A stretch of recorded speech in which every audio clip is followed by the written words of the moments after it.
अगर आप share market में निवेश के जोखिम से बचना चाहते हैं और गारंटीड रिटर्न वाले निवेश साधनों में निवेश करना चाहते हैं तो बॉन्ड्स आपके लिए सही विकल्प हो सकते हैं। आमतौर पर यही सलाह हमें और आप जैसों को वित्तीय सलाहकार देते हैं, क्योंकि बॉन्ड्स को काफ़ी सुरक्षित माना जाता है।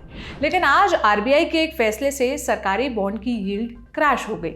आज खर्चा पानी में हम इसी पर बात करेंगे, जानेंगे कि सरकारी बॉन्ड क्या है और यील्ड क्या होती है। आरबीआई ने ऐसा क्या कर दिया कि बॉन्ड यील्ड में सुनामी आ गई।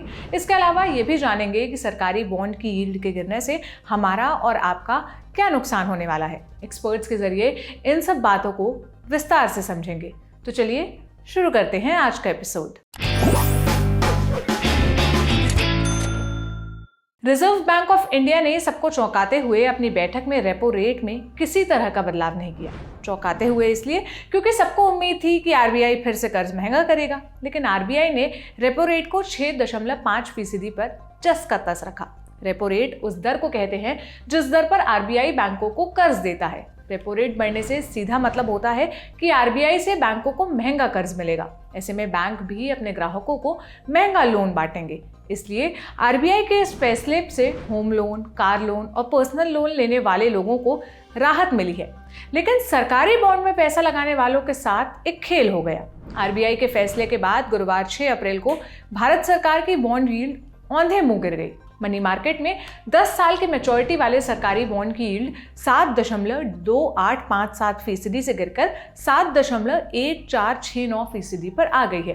लेकिन आपको लग रहा होगा कि गिरावट तो मामूली सी नजर आ रही है, लेकिन बॉन्ड बाजार में ये कुछ पॉइंट्स बहुत मायने रखते हैं। आगे बढ़ने से पहले ये समझ लेते हैं कि बॉन्ड क्या होता है। आसान भाषा में कहें तो बॉन्ड पैसा जुटाने का एक रास्ता है। केंद्र सरकार हो या राज्य सरकार, ये सभी अपने आय और खर्च के अंतर को पूरा करने के लिए बॉन्ड के जरिए मार्केट में पैसा उधार लेती हैं। इस कर्ज को इन्हें तय समय के बाद लौटाना पड़ता है। सरकार जो बॉन्ड जारी करती है उसे सरकारी बॉन्ड कहते हैं। कंपनियां भी अपने बिजनेस को बढ़ाने के लिए बॉन्ड जारी करती हैं।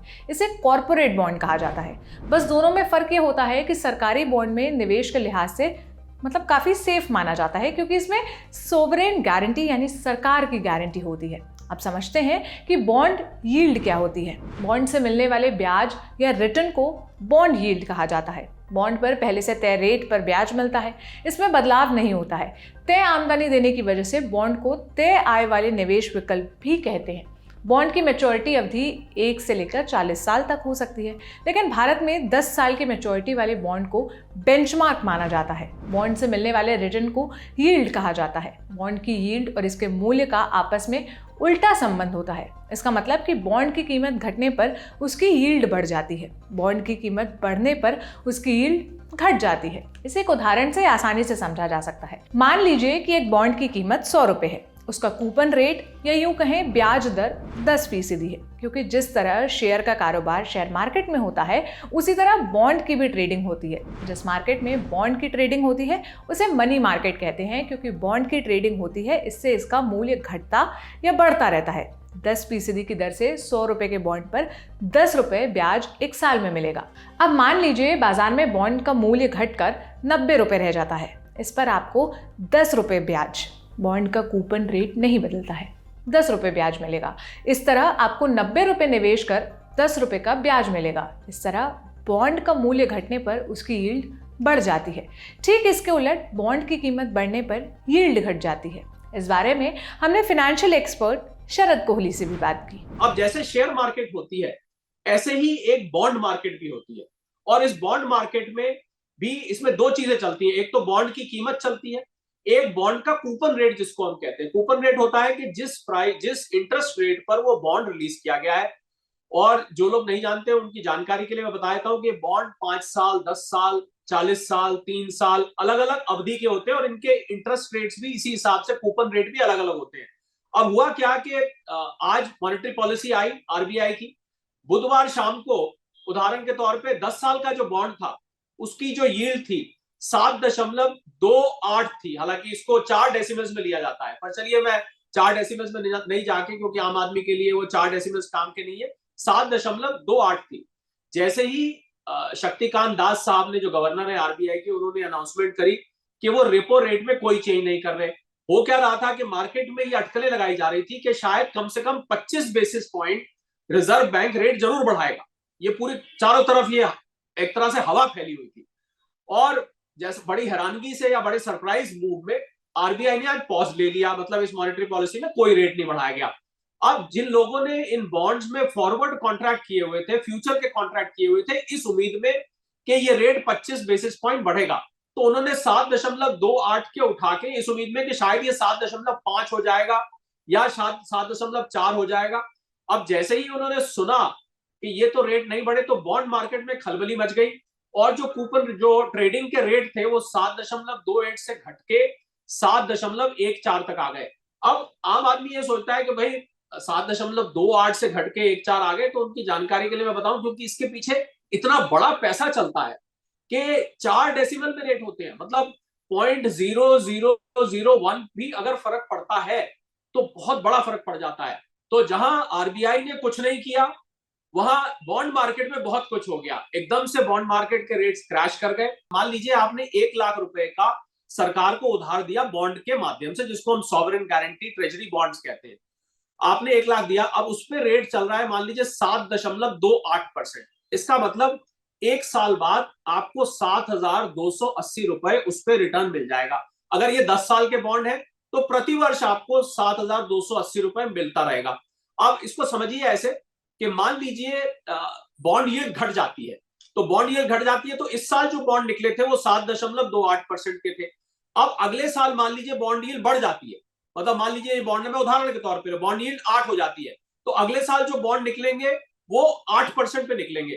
तो अब इन 7.28 को खरीदने वाले कम लोग रह जाएंगे, क्योंकि लोग चाहेंगे कि भाई हम 8 वाले पे लें, हम 7 तो क्या होगा, इन 7.28 वाले की प्राइस नीचे गिर जाएगी। इस प्रकार जैसे शेयर मार्केट में ट्रेडिंग होती है डिमांड और सप्लाई पे, बॉन्ड मार्केट, इसको मनी मार्केट बोला जाता है, इसको शेयर मार्केट नहीं कहते। मनी मार्केट में इन अलग अलग अवधि के अलग अलग इंटरेस्ट रेट्स वाले बॉन्ड की ट्रेडिंग की जाती है। तो जिन व्यक्ति के पास ये बॉन्ड है, जो भी कूपन रेट उस पर लिखा हुआ है उस रेट से आपको अब सवाल ये उठता है कि मैंने तो कहा कि 7.28 के बॉन्ड है, तो भला ये गिर कैसे गए, क्योंकि वो कूपन रेट तो फिक्स होता है। गिर ये ऐसे गए कि उसकी बॉन्ड की प्राइस गिर जाती है, तो जब प्राइस गिरेगी तो आपका यील्ड जो था, मतलब जो परसेंटेज ऑफ रिटर्न आपका घटता बढ़ता दिखाई देता है। अब लगे हाथ ये भी जान लेते हैं कि बॉन्ड यील्ड में आई भारी गिरावट की वजह क्या है और इसके फायदे और नुकसान क्या हैं। दरअसल भारत की बॉन्ड की यील्ड मुख्य तौर पर 2 जगह से संकेत लेती है। पहला, अमेरिका समेत दुनिया भर के बॉन्ड मार्केट से, और दूसरा आरबीआई की मौद्रिक नीति से। इसलिए जैसे ही आरबीआई के मुखिया ने रेपो रेट स्थिर रखने की बात कही तो बॉन्ड यील्ड में अचानक बड़ी गिरावट आ गई। अब बॉन्ड यील्ड गिरने से कुछ साइड इफेक्ट भी समझ लेते हैं। मान लीजिए अगर भारत में कर्ज महंगा होता है तो बॉन्ड की यील्ड भी बढ़ेगी। ऐसा ना होने पर ज़्यादा रिटर्न के लालच में विदेशी निवेशक भारतीय बॉन्ड मार्केट से पैसा निकालना शुरू कर देंगे और अन्य देशों में निवेश कर देंगे जहां ज़्यादा मुनाफा मिलेगा। भारत के निवेशकों की बात करें तो छोटे और बड़े सभी निवेशकों को बॉन्ड यील्ड गिरने से नुकसान होने लगता है।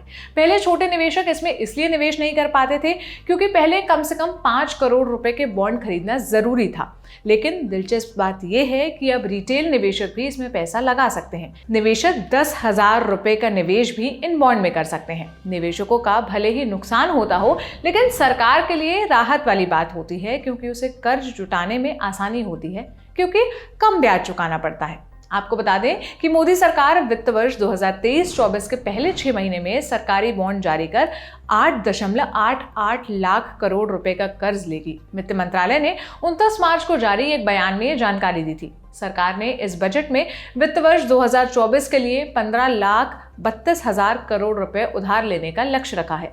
इस बारे में भी हमने एक्सपर्ट से बात की। देखिए, जो आम निवेशक है, छोटा निवेशक है, उसके ऊपर शायद इतना असर ना हो, क्योंकि बॉन्ड का रेट, जैसा कि मैंने आपको 10 साल के बॉन्ड का बताया, 7.28 से घट के 7.14 आ गया। तो अगर आपको 7,280 रुपए रिटर्न मिलना था 1 लाख रुपए पे, अब आपको 7,140 रुपए मिलेगा। तो शायद इतना लंबा चौड़ा फर्क नहीं पड़ेगा। शेयर मार्केट ने इसका जैसे ही अनाउंसमेंट हुई पॉज की, तो शेयर मार्केट में एकदम एक खुशी की लहर दौड़ी। पर जैसे ही गवर्नर साहब ने ये कहा कि ये टेम्परेरी, हमने एक एक्सपेरिमेंट सा किया है, वेट एंड वॉच है, और ये कमेंट्री ज्यादा इंपॉर्टेंट होती है, तो कमेंट्री जब सुनी कि भाई आगे बढ़ सकता है, तो शेयर मार्केट ने उस खुशी को थोड़ा सा दबा लिया कि भाई आगे बढ़ जाएगा, तो इसीलिए शेयर मार्केट भी आज बहुत मॉडरेट से मूड में रही, बहुत ज्यादा उसमें उछाल नहीं आया। तो ये तो रहा शेयर मार्केट पे असर। आम आदमी पर मैंने आपको बताया कि बहुत मामूली असर होगा। हाँ, असर होगा उन बड़े इन्वेस्टर्स पर, इंस्टीट्यूशनल इन्वेस्टर्स पर, जो 100 200 करोड़ रुपए बॉन्ड्स में लगाते हैं, और बॉन्ड्स की लगातार मनी मार्केट में खरीद फरोख्त होती है। बड़ी कंपनीज हैं, बड़े इन्वेस्टर्स हैं, बड़े इंस्टीट्यूशंस हैं, उन लोगों पर इस मार्केट क्रैश का बहुत बड़ा असर होता है। ये बात और है कि हमें और आपको वो फौरन सुनने को ना मिले, पर जिस तन लागे वो जाने, मैं तो इसमें विश्वास करता हूं। उनसे जाके पूछें उनके दिल पे क्या बीत रही होगी। हम और आप तो फिर भी चैन की सांस ले सकते हैं। हो सकता है क्योंकि जिन्होंने फॉरवर्ड ट्रेडिंग करी हुई थी, जिन्होंने फ्यूचर में ट्रेडिंग करी हुई थी, उन्होंने तो आज ही उन ट्रांजैक्शंस को स्क्वायर अप कर दिया, आज ही पैसा उसमें से काफी हद तक निकाल लिया। पर बॉन्ड मार्केट एक दफे को बहुत नीचे चली गई थी, उसके बाद थोड़ी सी उसमें रिकवरी भी दिखी। तो हाँ, फ्यूचर मनी मार्केट में हमें कुछ पैसा आज निकलते हुए देखा, बाद में थोड़ा सा राहत भी मिली। कुल मिला के जो बॉन्ड के इन्वेस्टर्स हैं, जो लोग खासकर जो फ्यूचर में ट्रेड करते हैं, उनके लिए बहुत अच्छी खबर निकल के नहीं आई। तो ये था आज का खर्चा पानी। ये बुलेटिन लिखा था हमारे साथी प्रदीप यादव ने। मेरा नाम सोनल है। आप अपनी राय हमसे कमेंट बॉक्स में ज़रूर साझा करें। अगले एपिसोड तक अपना खूब ख्याल रखें। शुक्रिया।